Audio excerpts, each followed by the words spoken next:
With a song in my heart, the story of men and their music, of composers who really had a song in their heart.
Be jealous of me. Oh, that's a song to stir the memory. For it was written by one of the world's most famous composers of ballads, Ernest Ball. His success in this sphere can be measured by the fact that over 16 million copies of his songs have been sold, and they're still selling. Ernest Ball was born in the state of Ohio in 1878, and at an early age showed an aptitude for the piano. In fact, he was so keen on it, but maybe we should let him tell his own story. As a youngster, I had a burning ambition to become a professional pianist. So much so that when I was only 13 years old, I'd advanced sufficiently to give piano lessons to other kids around the neighborhood. You see, my parents didn't have enough cash to spare for my studies, so I guess I became one of the world's youngest music teachers. And thanks to his own initiative, Ball was enabled to further his musical knowledge at the Cleveland Conservatorium. He finally landed a job in a vaudeville theater. One night after the show was over, he was met at the stage door by a young man who possibly influenced his whole life. Excuse me, are you Ernest Ball? Yeah, that happens to be my name. You played a piano solo during the intermission? Right again. That was pretty good. Oh, thanks, Mr. Walker's the name. James Walker. Better known to my legion of friends as Jimmy. Well, Mr. Walker, what do you want of me? Well, I've written some words for a song, and you can take it from me, they're great. In fact, they're wonderful. I must say I admire your modesty. Oh, think nothing of it. What I want from you, Mr. Ball, is a melody for my words. Have you got them with you? Oh, say I have. And I can assure you once again, they're simply terrific. In fact, there's been nothing else like it. And from that unusual meeting, a song hit was born. The first of a long string of hits from Ernest Ball. The fast-working author of the lyrics, James Walker, eventually went places too. He was later to become mayor of New York City. The ballad they gave to the world was, "Will You Love Me in December as You Do in May?"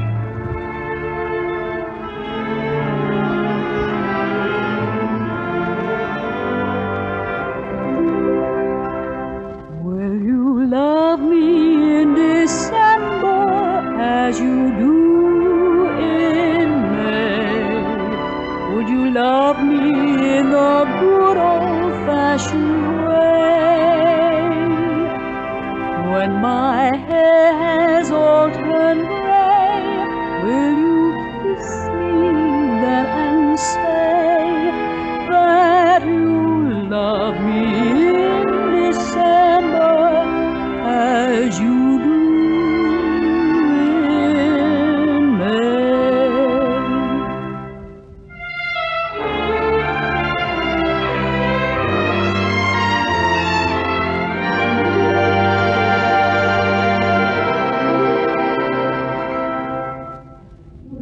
you love me in December as you do in May?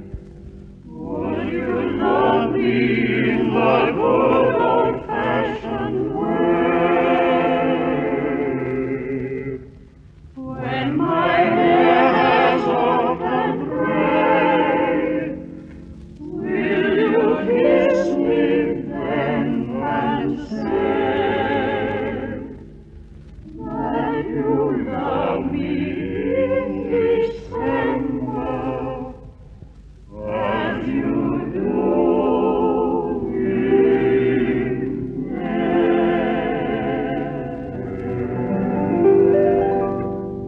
Will you love me in December as you do in May? Would you love me in the good old-fashioned way?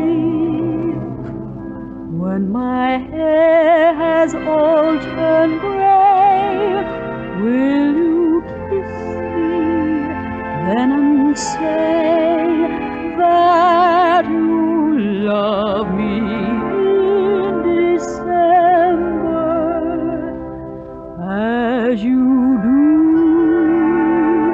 in May? Will you love me in December As you do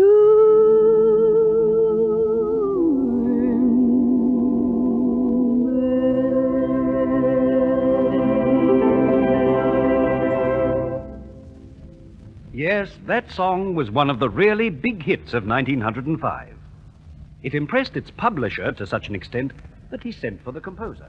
Oh, you're Ernest Arbor, hmm? Yes, sir. Composer of Will You Love Me in December? Yes, sir. Well, how'd you like a job? A staff job with the House of Whitmark? You mean, Mr. Whitmark? Yes, I mean I'd like to have you on my permanent staff as a song demonstrator. And I'm prepared to pay you a flat salary of $20 a week. But what about my songwriting? Well, any songs of yours that we might publish will be additional to the $20 weekly. They, of course, will be contracted for on the usual royalty basis. What do you say, Ernest? I accept, sir. I'm all for it, 100%. And that arrangement, made with the firm of Whitmark and Sons in the year 1907, lasted until Ball's death in 1927. It proved to be a perfect association and made enormous money for both composer and publisher. Ball gave the world another sensational ballad success in that grand old-timer, Love Me and the World Is Mine. This song was translated into 7 languages, by the way. By this time, people were beginning to take notice of the composer. One man who was particularly interested was Chauncey Olcott, the famous singer of Irish songs. He called on Ernest one day around 1908. Ernest Ball? Let me introduce myself. I'm Chauncey Olcott. But the Irish actor-singer? None other, me boy.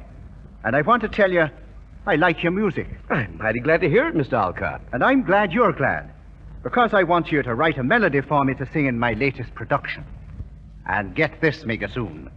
If it's a melody after my own heart, I'll make it the biggest hit in the wide, wide world. And Chauncey Olcott proved as good as his word. He introduced the Ernest Ball song that was to become one of the most beloved songs of all time. The ever-haunting When Irish Eyes Are Smiling. When Irish eyes are smiling, sure it's like a morning spring. In the lilt of Irish laughter, you can hear the angels sing. When Irish hearts are happy, all the world seems bright and gay. And when Irish eyes are smiling, sure they steal your heart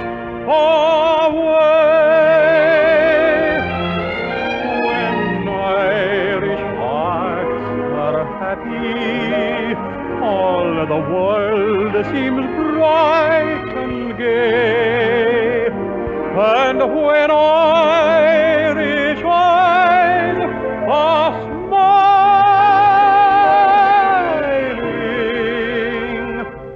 sure they steal your heart away.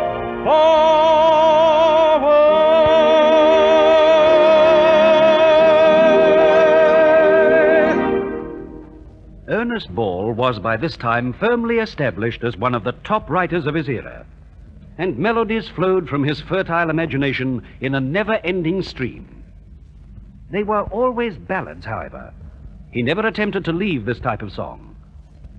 His was a wise decision, too, for in those happy-go-lucky times, before the arrival of canned music and radio, everybody liked to gather round the old piano at a musical evening and raise his or her voice in song. And more often than not, it was an Ernest Ball song. One of the most popular numbers of that period was his "Till the Sands of the Desert Grow Cold."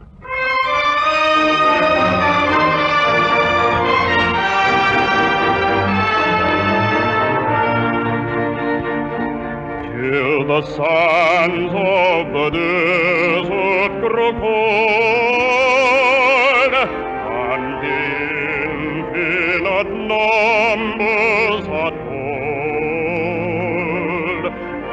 God gave thee to me, and mine thou shalt be, forever to have and to hold. Till the story of judgment is told, and the mysteries of heaven unfold, I'll turn love to thee, my shrine thou shalt be, ere the sands of the desert grow cold. Till the story of judgment is told, and the mysteries of heaven unfold, I'll turn love to thee, my shrine thou shalt be,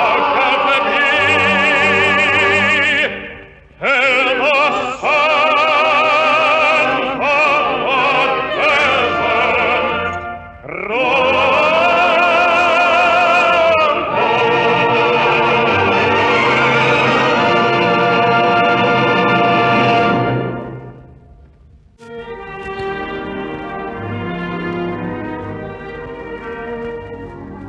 As I've mentioned to you in previous episodes, songwriting is an unpredictable business.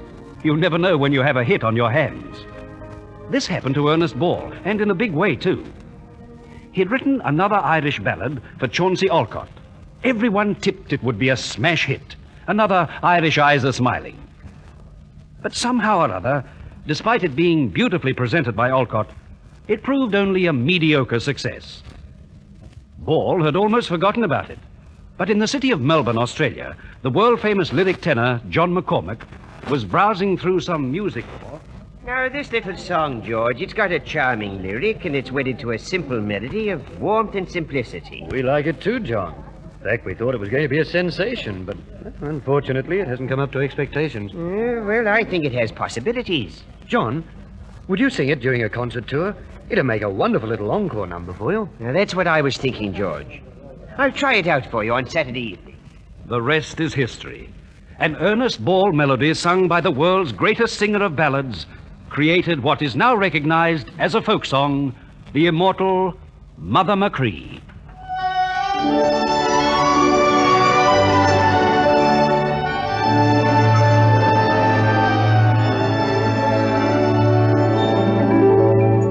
There's a spot in me heart which no calling may own. There's a depth in me soul never sounded or known.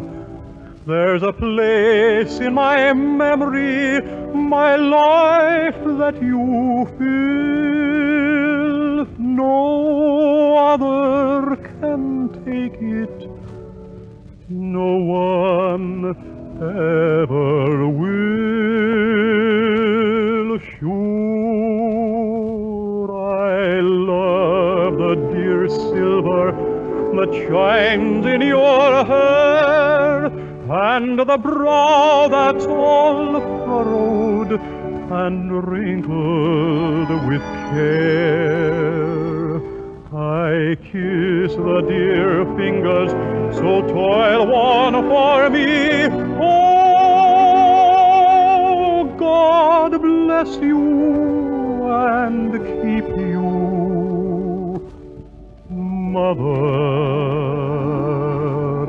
McCree.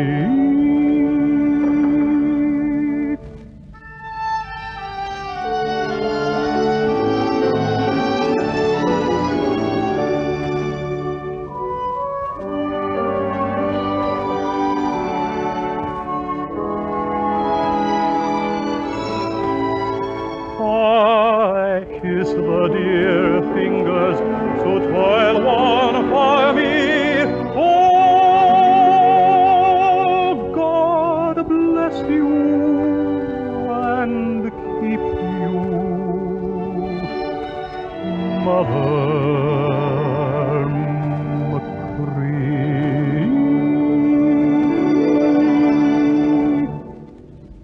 Ernest Ball was not only one of the best composers of his day, he was also an excellent entertainer. He sang and played his own songs with great success. So much so that he became one of the most successful acts in American vaudeville. On one occasion, when playing in his old hometown of Cleveland, he'd been on stage for almost an hour, but the audience just wouldn't let him go.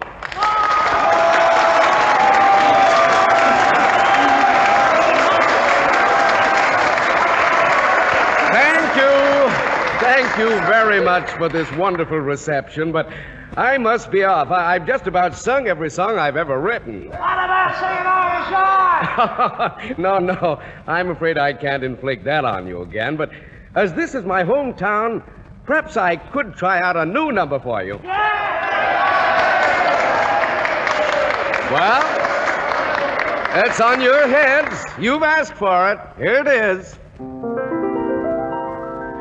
With someone like you, a pal good and true, I'd like to leave it all behind and go and find some place that's known to God alone.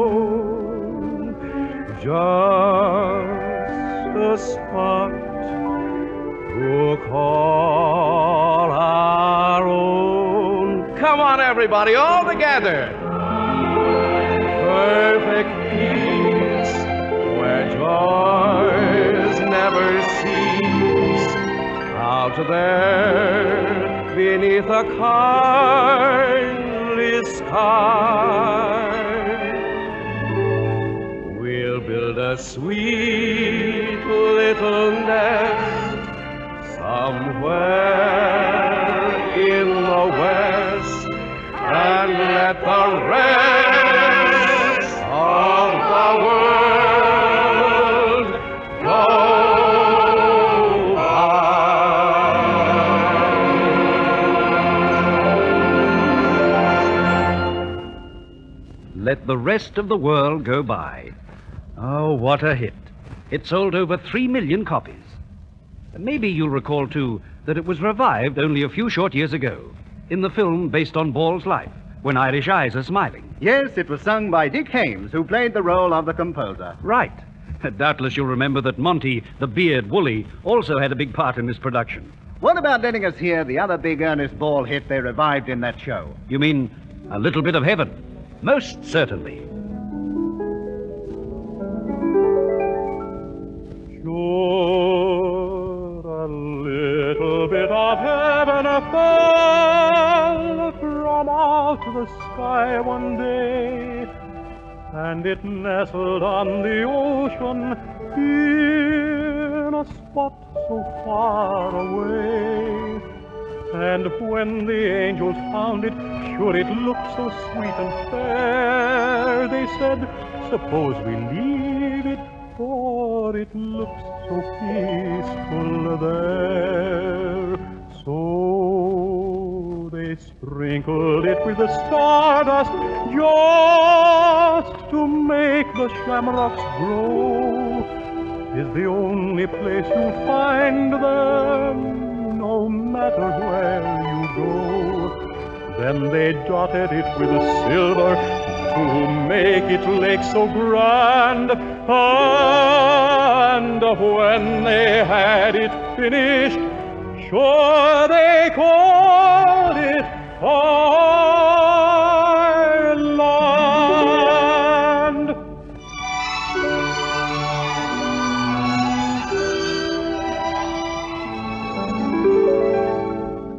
So they sprinkled it with salt, just to make the shamrock grow. 'Tis the only place you'll find them, no matter where you go.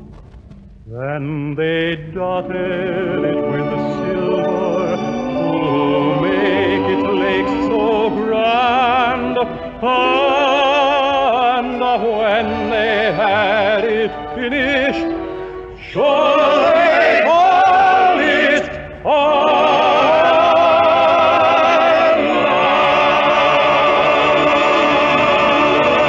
Ireland. When Ernest Ball died in 1927, he was in his 49th year. He was deeply mourned in the theatrical profession, not only for his gifted compositions, but for his warm and genial personality. He left a legion of friends, no enemies. Perhaps the American theatrical paper Variety summed it up best of all. It stated, Yes, the man Ernest Ball is gone, but his friends will never forget him. The public, yes, they might forget him, but not his melodies. They'll be with us for all time. a statement that is borne out by fact. For most of his songs were written in the early part of this century, but in this year of grace, they are still evergreen and can be heard almost daily. Which all goes to prove that Ernest Ball's contribution to songdom was a very considerable one. And so, for our final curtain, we'll bow out with one of his most loved song hits.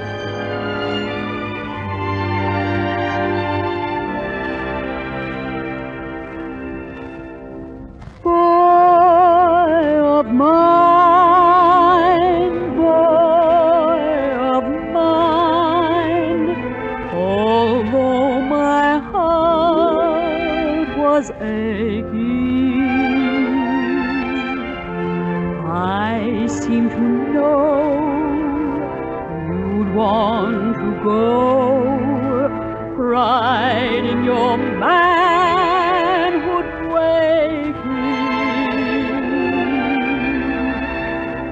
I'll be here, waiting, dear, till at the glad dawn's breaking, I'll hear you say you're home to stay, dear little boy of mine,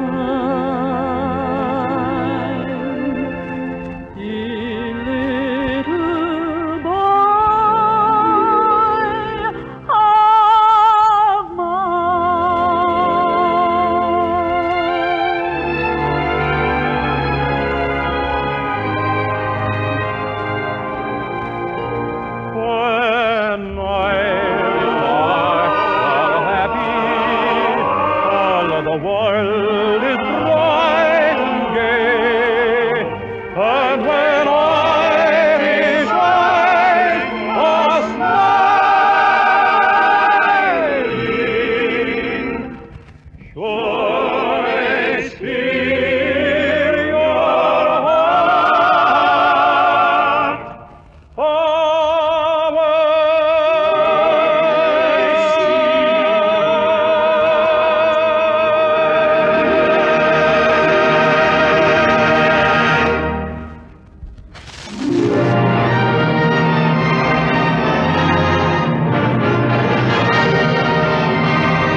and we reach the finale of another episode of With a Song in My Heart. The artists who recreated the times and melodies of Ernest R. Ball were Douglas Kelly, Robert Peach, Stuart Ginn, Don Moore, Max Blake, Robert Simmons, and Joan Clark.